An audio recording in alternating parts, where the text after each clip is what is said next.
부모를 공경하라는 제목으로 말씀을 나누겠습니다. 어떤 분이 식목일이 다가온다 해서 제초 작업을 하는데 풀을 깎다가 깜짝 놀랄 일이 있었습니다. 그것은 숲을 사이에 새집이 있었는데 제초기가 소리를 내고 다가가도 어미 새가 꼼짝을 하지 않는 것이었습니다. 왜 그 새는 날카로운 제초기 칼날이 다가오는데 움직이지 않았나요? 자세히 다가가 보니 그 새의 날개 품에 어린 새끼들이 있었습니다. 어미새는 자신이 죽더라도 새끼들을 보호하는 것, 동물들은 새끼를 보호하는 것이 본능입니다. 사람의 부모들도 본능적으로 자녀를 보호하고 사랑합니다. 그런데 동물들의 새끼들이 어미를 보호하는 일이란 없습니다.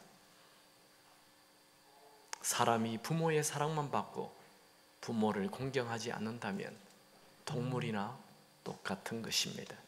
하나님은 사람에게 동물과는 다르게 자녀들에게 부모를 공경하라 말씀하였습니다. 요즘 부모들이 자녀들에게 어떻게 해야 하는가에 대해서는 많은 관심이 생겼습니다. 그런데 자녀가 부모에게 어떻게 해야 하는지는 별로 관심이 없습니다. 하나님은 무슨 일이 일어나든 어떤 일을 하든 언제나 자녀들을 머리에 염두에 두고 말씀하십니다. 출애굽기에 보면 애굽에서 430년 동안 노예로 살았던 그들이 가나안 땅을 향해 갑니다. 그냥 가나안 땅을 향해 가면 됩니다. 그런데 하나님은 그들을 시내 산에서 1년 머물게 합니다. 그곳에서 십계명을 주시죠. 율법을 주었습니다. 그리고 율법을 다 가르치고 너희들도 지키고 너희들 아들, 딸들, 자자, 손손 이것을 가르쳐 지키게 하라 하셨습니다. 율법은 핵심이 십계명입니다. 십계명은 두 돌판으로 되어 있죠. 1계명에서 4계명까지 하나님을 사랑하라라는 계명이 있고, 두 번째 돌판 5계명에서 10계명까지 사람을 사랑하라는 계명이 있습니다. 이 사람을 사랑하라는 첫 계명이 내 부모를 공경하라는 거예요. 그래서 사도 바울은 약속 있는 첫 계명이라고 말합니다. 부모를 사랑하라는 이 계명, 이것은 어느 날 대가족에서 핵가족 시대로 바뀐 우리에게 절실히 요구되는 계명입니다. 대가족일 때는 부모가 있고 할아버지 있고 아버지 있고 아들, 딸들이 있었어요. 그래서 늘 무엇을 해도 할아버지를 먼저 챙겨드리고 할아버지에 대한 생각이 있었습니다. 요즘은 핵가족이 되어서 할아버지가 계시지 않기 때문에 그저 가정의 중심이 자녀가 되는 가정들이 굉장히 많습니다. 어떤 부부는 청년 시절에 참 믿음이 좋았는데 결혼 후에 아기가 태어나자 그 아기가 우상이 되어서 아기가 잠이 드는 시간에는 교회도 오지 않는다는 거예요. 그 집의 주인이 아기가 되고 말았습니다.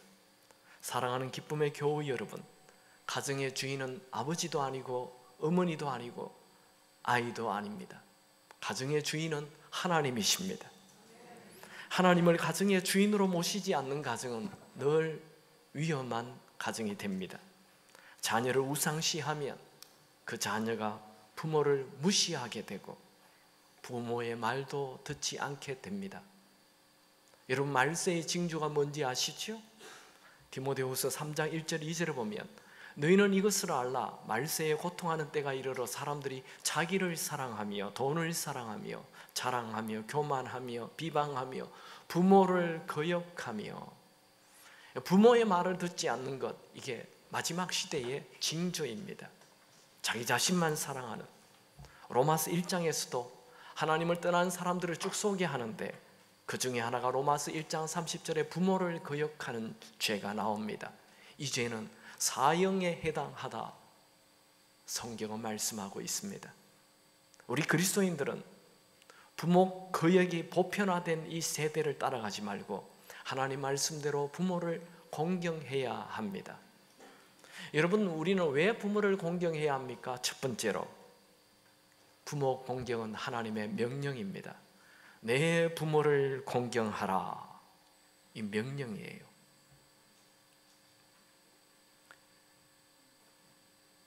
신명기 5장 16절에 보면 너는 내 하나님 여호와께서 명령하신 대로 내 부모를 공경하라. 이 부모 공경은 하나님의 명령이지요. 내가 선택하는 게 아니에요. 그냥 해야 되는 거예요. 이 부모를 공경하라라는 단어는 카베드라는 단어를 쓰는데, 이 단어의 뜻은 무겁게 여긴다는 말이에요. 그러니까 부모의 말을 가볍게 여기는 게 아니고 무겁게 여긴다. 이건 순종을 얘기하는 것이죠. 또 부모를 공경하라, 이 카베드라는 말은 보배로 여긴다. 부모를 보배롭게 여긴다는 거예요. 그것은 존귀하게, 존경을 얘기하는 것입니다. 성경에는 부모에 대한 말씀이 아주 많이 나옵니다.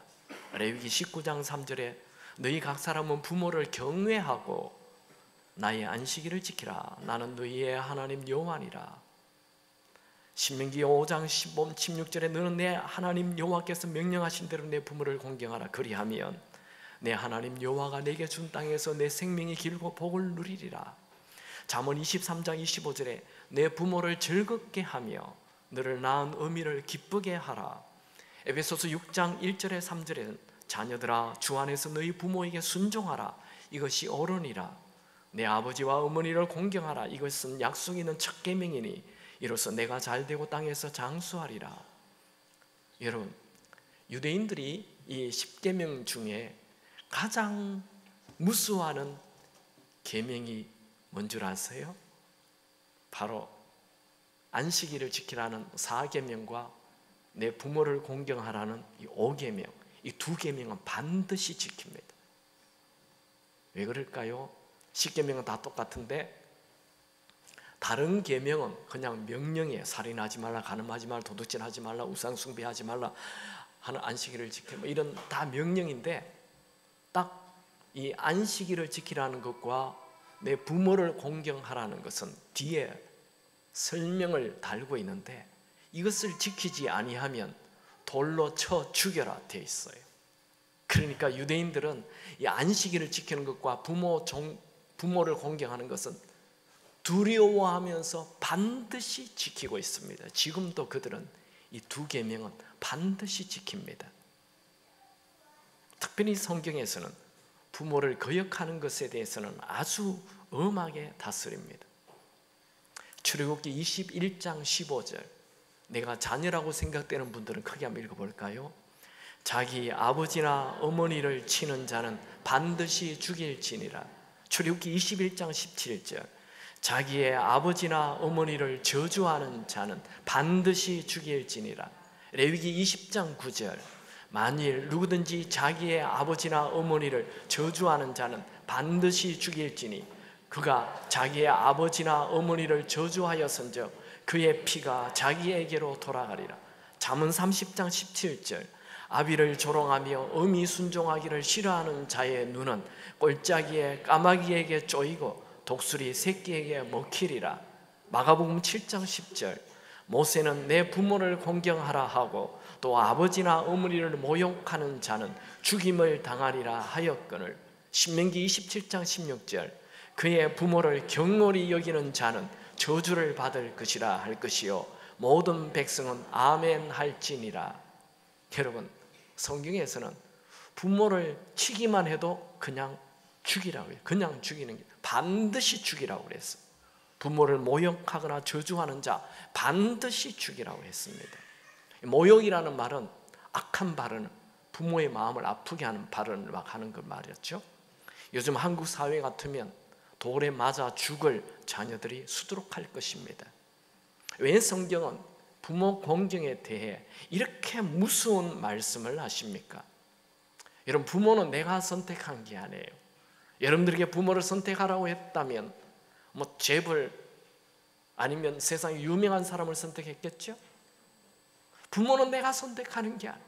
하나님이 그냥 나에게 주신 거예요. 나와 상관없어요. 또 자녀도 내가 선택한 게 아니에요. 내 자녀, 똑똑한 자녀 낳게 하고 싶겠죠? 근데 자녀도 내가 선택한 거예요. 하나님이 그냥 그 자녀를 줬어요. 그러니까 부모와 자식은 이건 내가 상관이 없는 거예요. 나의 의지와 상관이 없어요. 하나님이 그냥 주신 거예요. 그러므로 부모를 함부로 대하는 것은 하나님을 함부로 대하는 거예요. 부모를 존경하지 않는 것은 하나님을 존경하지 않는 거예요. 유대인들은 부모와 하나님을 똑같은 동일한 선상에 두고 있습니다. 제가 뉴욕에 가서 집회를 할 때 그곳에 매주 유대인들의 모임에 참석하는 한 목사님을 만났습니다. 그 목사님은 저에게 유대인들의 전통에 대하여 여러 가지를 얘기해 주었는데 아주 재밌었어요. 그런데 잊지 못할 얘기가 한 가지 있어요. 그것은 유대인들은 하나님과 아버지를 같은 위치에 두기 때문에 절대로 부모에게 반항하거나 부모 말을 거역하지 않는다는 것입니다. 유대인들이 하나님의 말씀을 그들의 삶의 중심에 두고 그 말씀대로 산다는 것, 엄청난 축복입니다. 여러분, 우리가 부모의 말을 이해하기 때문에 순종하는 거 아니에요. 그 부모의 말이 이해가 되든 안 되든 그냥 부모에게 순종해야만 합니다. 성경은 부모를 공경하라 말하고 있습니다. 어떤 분들은 이런 설교를 하면 우리 부모가 인격적으로 존중이 돼야 내가 공경을 하지 이렇게 말하는 분이 있죠. 근데 성경에는 좋은 부모에게 공경하라 그렇게 기록해 놓았지 않아요. 무조건 부모에게 공경하라 말씀하십니다. 성경에 나오는 영적 거장들은 다 부모에게 공경하고 부모의 말에 순종했습니다. 이삭은 그의 나이가 17세에서 20세 정도 때 100살이 넘은 120살 정도 되는 아버지가 그를 모리아 산으로 데려가서 자기를 꽁꽁 묶고 칼로 죽이려 할 때 그냥 가만히 순종하고 죽기를 기다렸습니다.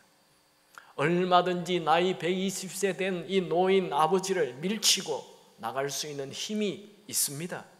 그는 장작을 메고 산에 올라간 힘 있는 청년이었습니다. 그런데 그냥 순종하지요.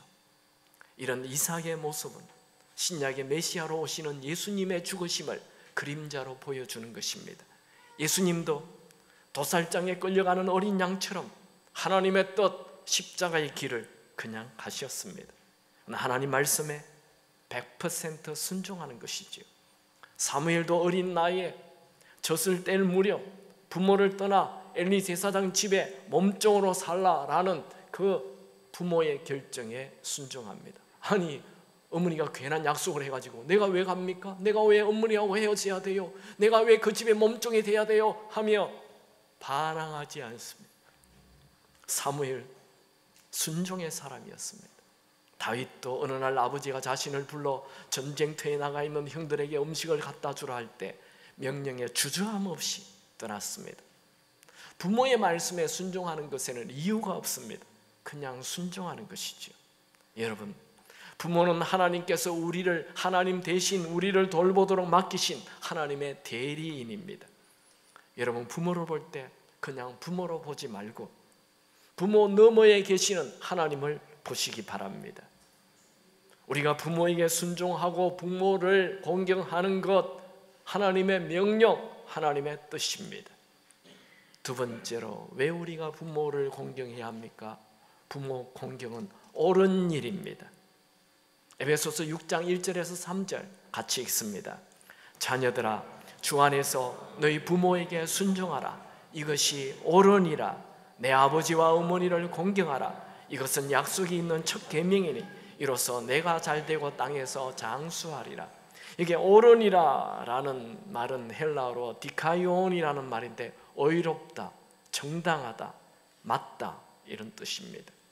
옳으니라 라는 말은 해도 되고 안 해도 되는 선택이 아니라 반드시 해야만 하는 의무사항이라는 것입니다. 이것은 마치 하나님이 정해놓은 자연의 법칙과 똑같아요. 비는 하늘에서 땅으로 내려오고 물은 위에서 아래로 흐르죠. 이건 하나님이 정해놓은 법칙입니다. 이 법칙을 어기면 혼란이 오고 생태계가 파괴됩니다. 사람에게도 반드시 지켜야 하는 자연 법칙이 있죠. 아침에 일어나면 깨야 돼요. 밤이 되면 잠을 자야 돼요. 이것을 거스르면 몸이 병들고 수명이 단축됩니다. 부모를 공경하라는 것도 하나님이 정해놓은 하나님의 자연 법칙, 옳은 일입니다. 이걸 어기면 인생은 풀리지 않습니다. 여러분, 옳은 일을 하십시오. 시간이 있다 없다 이건 중요하지 않아요. 옳은 일을 해야 하는 거예요. 손해를 본다 안 본다 이것도 중요하지 않아요. 옳은 일을 해야 합니다. 룻은 시어머니 나오미를 숨기는 것을 선택합니다. 그건 옳은 일이었습니다. 젊은 세대기 늙은 시어머니를 봉양하며 사는 것, 미래를 망치는 일일 수 있습니다. 그러나 그녀는 그냥 옳은 일이기 때문에 선택한 것입니다. 여러분, 성경은 부모 공경은 옳은 일이라고 말씀하십니다. 여러분, 자녀들은 평생 부모 존중이라는 테스트를 받습니다. 노아의 세 아들들은 노아가 포도주에 취해 하체를 뻗는 실수를 하였을 때 부모 존중에 대한 테스트를 받았습니다. 함은 아버지의 실수를 떠벌리고 다니는 자가 되어 저주를 받았고, 자기만 저주받는 것이 아니라 자기의 후손 전부가 저주를 받아서 나중에 가나안 땅 정벌할 때 가나안 족속 햄의 이 함의 자손들은 전부 다 죽었어요. 살해당합니다. 셈과 야벳은 아버지의 실수를 덮어주고 축복을 받죠. 결국 셈의 후손에게서 메시아가 태어나죠. 여러분, 부모의 실수를 말하고 다니는 것은 옳은 일이 아닙니다. 부모의 실수를 덮어주고 부모의 실수에도 불구하고 여전히 부모를 존중하는 것, 그것은 옳은 일입니다. 여러분, 우리의 부모는 완전하지 않아요. 실수도 많아요. 잘못된 판단도 합니다. 그래도 부모를 존중해야 합니다. 그건 옳은 일이기 때문에 그렇습니다. 이 말씀은 골로새서 3장 20절에 똑같은 말씀인데 뒷부분만 달라요. 골로새서 3장 20절, 자녀들아 모든 일에 부모에게 순종하라. 이것은 주 안에서 옳은 일이라 되어 있는데 여기에서는 주를 기쁘시게 하는 것이라 되어 있습니다. 부모를 공경하는 것은 하나님이 정해놓은 옳은 일이고 하나님을 기쁘시게 하는 것이죠. 우리가 하나님을 기쁘시게 하면 어떻게 됩니까? 시편 37편 4절에 또 여호와를 기뻐하라. 그가 내 마음의 소원을 내게 이루어 주시리로다. 우리가 하나님을 기쁘시게 하는 이 옳은 일을 하면, 부모에게 순종하는 이 옳은 일을 하면 하나님을 기쁘시게 하는 일이 되어 하나님을 기쁘시게 한 우리를 하나님은 우리의 기도를 다 들어주시겠다 말씀하십니다. 세 번째로 우리가 부모를 공경해야 하는 이유, 부모 공경에는 축복이 있습니다. 출애굽기 20장 12절, 내 부모를 공경하라. 그리하면 내 하나님 여호와가 내게 준 땅에서 내 생명이 길리라. 에베소서 6장 1절에서 3절, 주 안에서 너희 부모에게 순종하라. 이것이 옳으니라. 내 아버지와 어머니를 공경하라. 이것이 약속 있는 첫 계명인 이로써 내가 잘 되고 땅에서 장수하리라. 구약이나 신약이나 부모 공경에는, 부모에게 순종하는 것에는 축복이 따릅니다. 십계명에 보면 그 다른 계명들은 그냥 명령으로 끝나요. 그런데 이 부모 공경하는 것에 대해서는 그것을 하면 축복을 주신다라는 것을 붙여놨어요. 이 공경하라는 단어는, 카베드라는 단어는 능동태로 쓰여져 있습니다. 이 말은 부모 공경은 부모와 상관없이 자녀가 스스로, 자기 스스로 능동적으로 부모를 공경해야 한다는 거예요. 그러면 두 가지 복을 준다고 했죠. 첫 번째는 하나님께서 땅에서 잘 되는 복을 주십니다. 이 잘 된다라는 말은 문자 그대로 형통의 복을 말합니다. 부모와의 관계가 좋은 사람은 하나님과의 관계가 좋은 사람이 되기 때문에 하나님으로부터 풍성함이 오는 것입니다.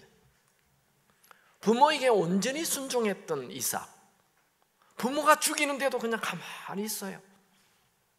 그런 이삭은 어떤 복을 받습니까? 가뭄이 왔는데 농사를 지었죠. 그랬더니 그냥 그 해 수확을 거두었다, 그것만 해도 축복이에요. 가뭄인데. 그런데 100배의 수확을 하나님이 주셨습니다. 여러분, 이게 얼마나 큰 건지 잘 모르겠습니까?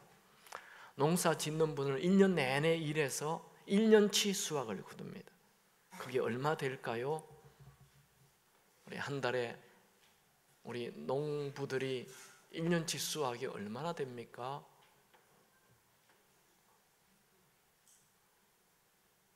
논이 얼마나 있느냐에 또 다르죠. 근데 뭐 한 달에 뭐 1년에 한 5천만 원 정도 그렇게 그 농사 수입이 된다면 그게 10배가 아니고요, 10배면 5억이죠. 100배면 50억을 번 거예요.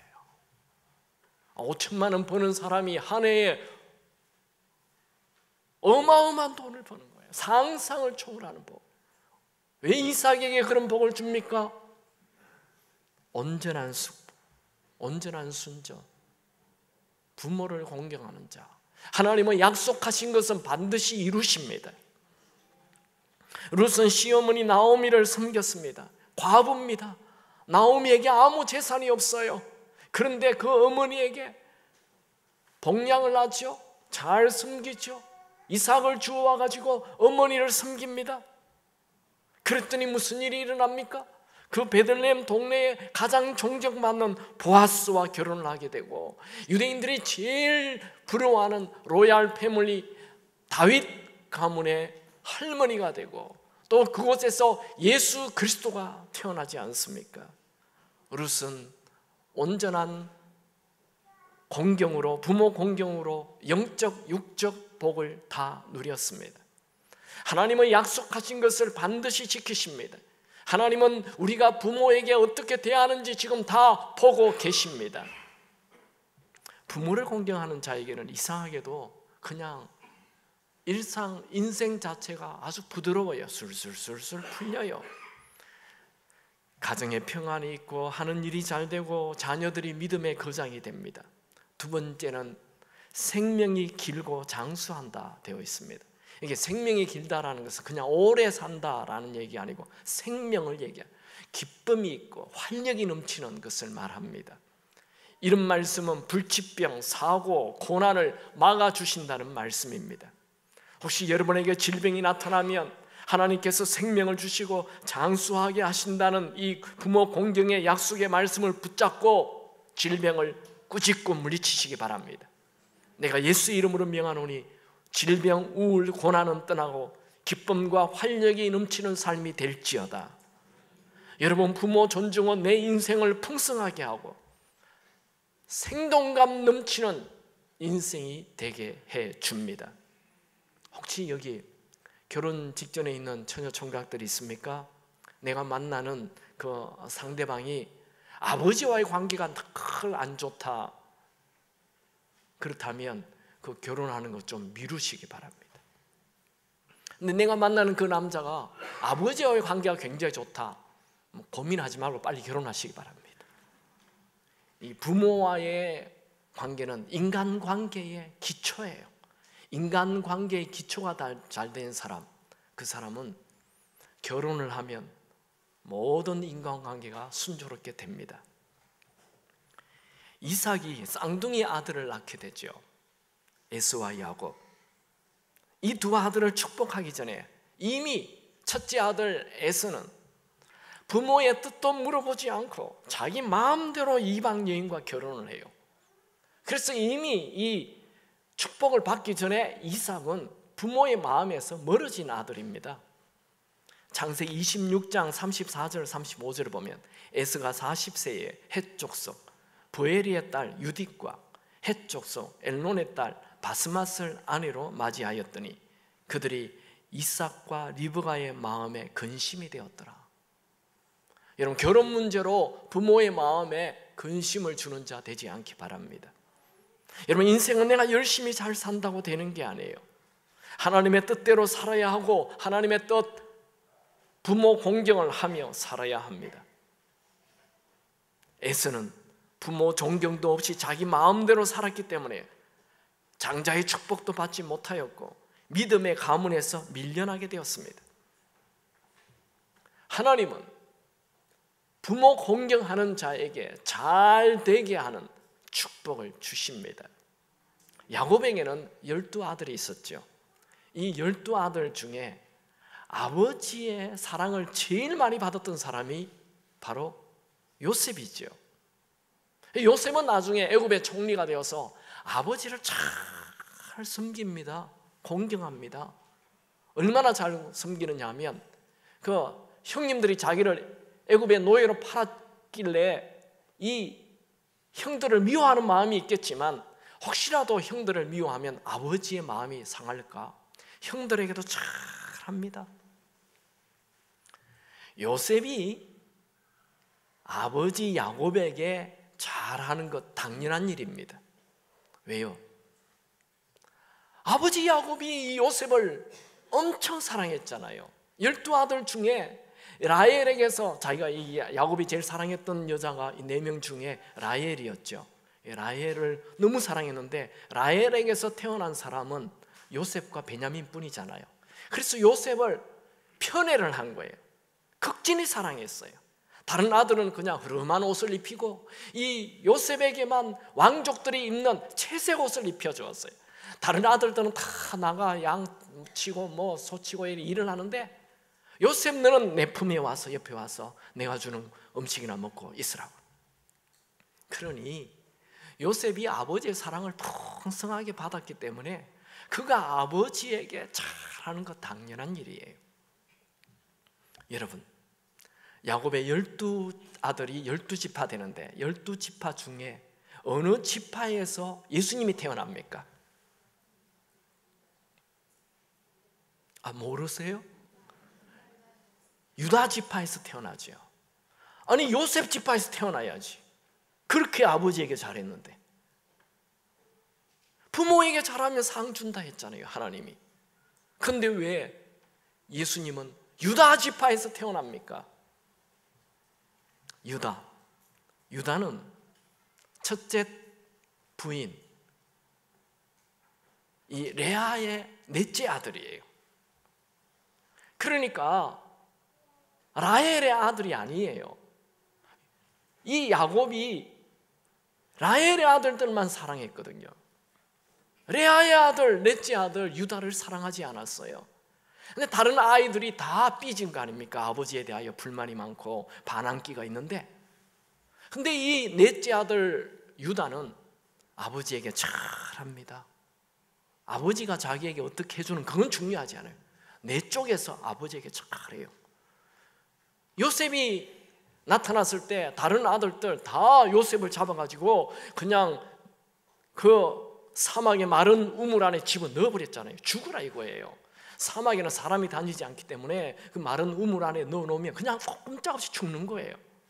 그때 유다가 나타나서 우리 핏줄이지 않느냐고, 죽이지 말고 저기 지나가는 상인에게 팔자고 얘기해서, 그래서 이 요셉의 생명을 보존시킨 사람이 유다예요. 왜 그랬습니까? 아버지의 슬픔을 알기 때문에, 아버지의 마음을 아프게 하는 일이니까. 그래서 요셉을 살려요. 세월이 흘러 요셉이 애굽의 총리가 됐어요. 자기가 살던 동네에 기근이 와서 먹을 것이 없는데 저 애굽 땅에 곡식이 넘친다는 소식을 듣고 이제 찾아갔어요. 곡식을 사러 갔더니 이 요셉이 너무 높은 애굽의 총리가 되어 있으니까 아무도 요셉을 쳐다볼 수 없어요. 형제들이 다 요셉 앞에 엎드려 있는데 이 요셉이 여러 가지 질문을 하더니 너의 동생 베냐민을 데려오라 그러는 거예요. 베냐민은 요셉의 그 같은 엄마의 동생이죠. 라헬이 낳은 사람. 데려오라고. 그리고 이제 돌아와서 자기 아버지 야곱에게 얘기합니다. 그 애굽의 총리가 다음에 곡식 사러 올 때는 베냐민을 데리고 오라고 했다고. 그랬더니 아버지가 펑펑 울면서 너희들은 지난번 요셉도 죽이더니 이번에는 또 베냐민까지 죽이려 하느냐 하면서 절대로 베냐민을 내어놓지 않아요. 먹은 양식 다 떨어졌어요. 애굽에 가지 않으면 양식이 없어요. 그래서 아버지에게 아무리 얘기를 해도 아버지의 마음이 꼼짝하지 않습니다. 그때 넷째 유다가 아버지에게 가서 얘기해요. 아버지, 베냐민을 저에게 맡기십시오. 제가 목숨 걸고 이 베냐민을 데려오겠습니다. 그때 아버지가 보내줘요. 유다를 믿었던 거예요. 왜 아버지는 유다를 믿었습니까? 평소에 유다는 아버지를 공경했어요. 평소에 유다는 아버지 말에 극진히 순종하며 아버지 말을 따라요. 그걸 아는 이 야곱이, 그래, 너의 말이라면 내가 그렇게 아끼는 베냐민을 보내마, 그렇게 말합니다. 결국 나중에 야곱이 죽기 직전에 아들들에 대하여 축복의 말을 하는데 유다에게는 이렇게 얘기합니다. 창세기 49장 8절 10절. 유다야, 너는 내 형제의 찬송이 될지라. 그래서 유다라는 뜻이 찬송이라는 뜻이 됩니다. 내 손이 내 원수의 목을 잡을 것이요 내 아버지의 아들들이 내 앞에서 절하리로다. 유다는 사자 새끼로다. 내 아들아, 너는 움킨 것을 찢고 올라갔도다. 그가 엎드려 웅크림이 수사자 같고 암사자 같으니 누가 그를 범할 수 있으랴. 규가 유다를 떠나지 아니하며 통치자의 지팡이가 그 발 사이에 떠나지 아니하기를. 여기 규나 통치자의 지팡이 다 예수님을 얘기합니다. 실로가 오시기까지 이 실로를 메시아로 많은 성경학자들이 얘기합니다.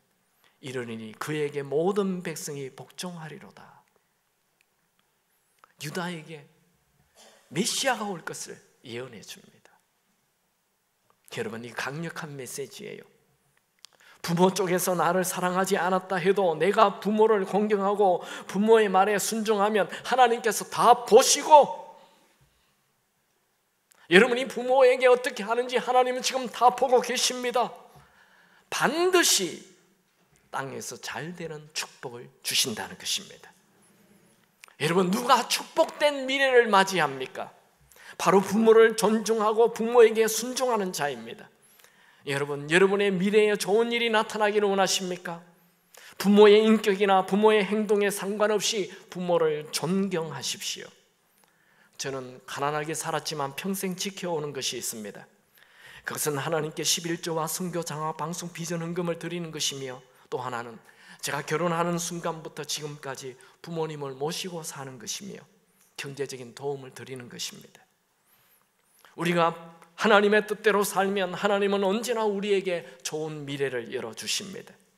여러분, 부모님이 나에게 어떻게 하시든지 상관없이 부모를 공경하여 부모에게 인정받는 자녀가 되십시오. 그 사람에게는 상상도 할 수 없는 미래가 다가올 것입니다. 오늘 설교를 듣는 분은 부모님일 수도 있고 자녀일 수도 있습니다. 자녀가 되는 분은 부모님을 존경하십시오.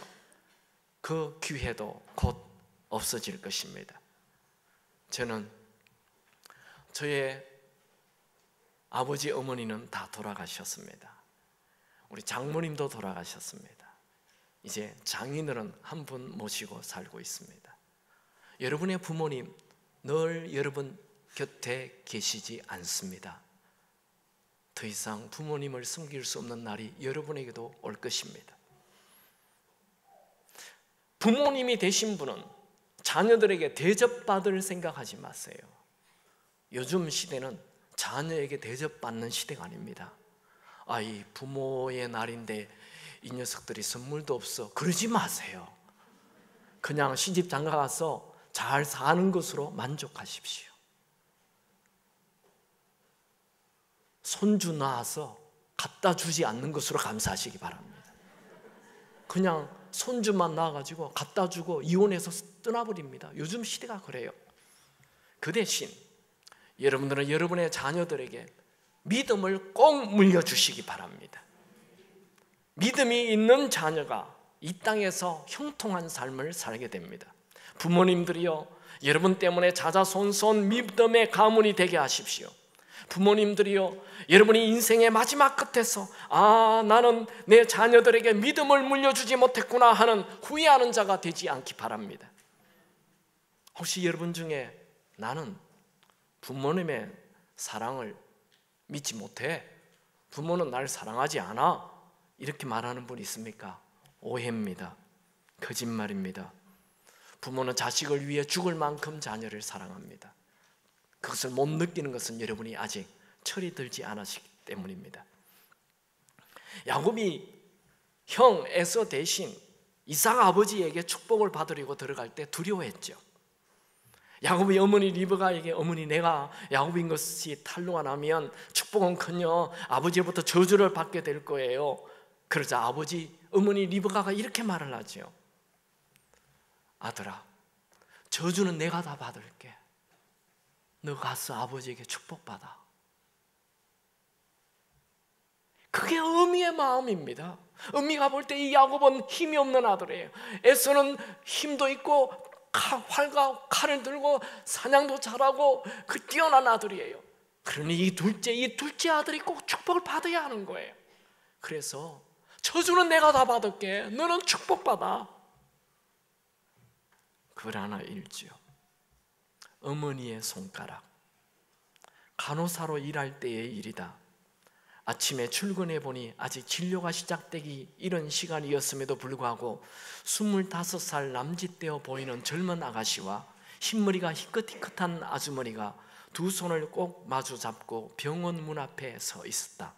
아마도 모녀인 듯 했다.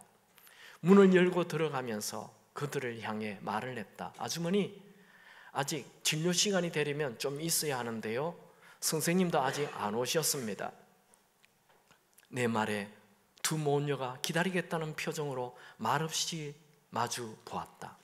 업무 시작 준비를 하는 동안에 두 모녀는 맞잡은 손을 놓지 않은 채 작은 소리로 얘기를 주거니 받거니 하고 엄마가 딸의 손을 쓰다듬으면서 긴장된 그러나 따뜻한 미소를 보내며 위로를 하고 있었다. 잠시 후 원장 선생님이 오시고 나는 두 모녀를 진료실로 안내했다. 진료실로 들어온 아주머니는 원장님에게 떨리는 목소리로 말했다. 얘가 제 딸이에요. 얘 옛날에 그러니까 초등학교 들어가기 전에 외가에 놀러 갔다가 농기구에 다쳐서 왼손 손가락이 모두 잘렸어요. 다행히 내 손가락은 접합 수술에 성공했지만 근데 네 번째 손가락은 그러지 못했어요. 다음 달에 우리 딸이 시집을 가게 돼요. 사위 될 사람은 그래도 괜찮다고 하지만 그래도 어디 그런가요? 이 못난 어미 때문에 어린 마음에 상처만 많이 줬지만 그래도 결혼 반지 끼울 손가락을 주고 싶은 게 이 못난 어미의 바람이에요. 그래서 말인데 늙고 못생긴 손이지만 제 손가락을 잘라 접합 수술이 가능한지요? 그 순간 딸도 나도 그리고 원장 선생님도 아무 말도 할 수가 없었다. 원장님의 얼굴엔 눈물이 흐르고 있었다. 원장님은 흐르는 눈물을 닦을 생각도 못한 채 그럼요, 가능합니다. 예쁘게 수술할 수 있습니다 라고 말했다. 그 말을 들은 두 모녀와 나도 눈물을 흘릴 수밖에 없었다. 여러분, 부모님의 사랑은 여러분이 생각하는 것보다는 훨씬 큽니다. 여러분, 부모님을 공경하십시오. 그것은 하나님의 명령입니다. 하나님의 뜻입니다. 여러분, 부모에게 순종하십시오. 그것은 옳은 일입니다. 여러분, 부모에게 순종하십시오. 그러면 땅에서 잘 되고 생명이 길게 될 것입니다. 우리 어머니 노래 같이 부르겠습니다.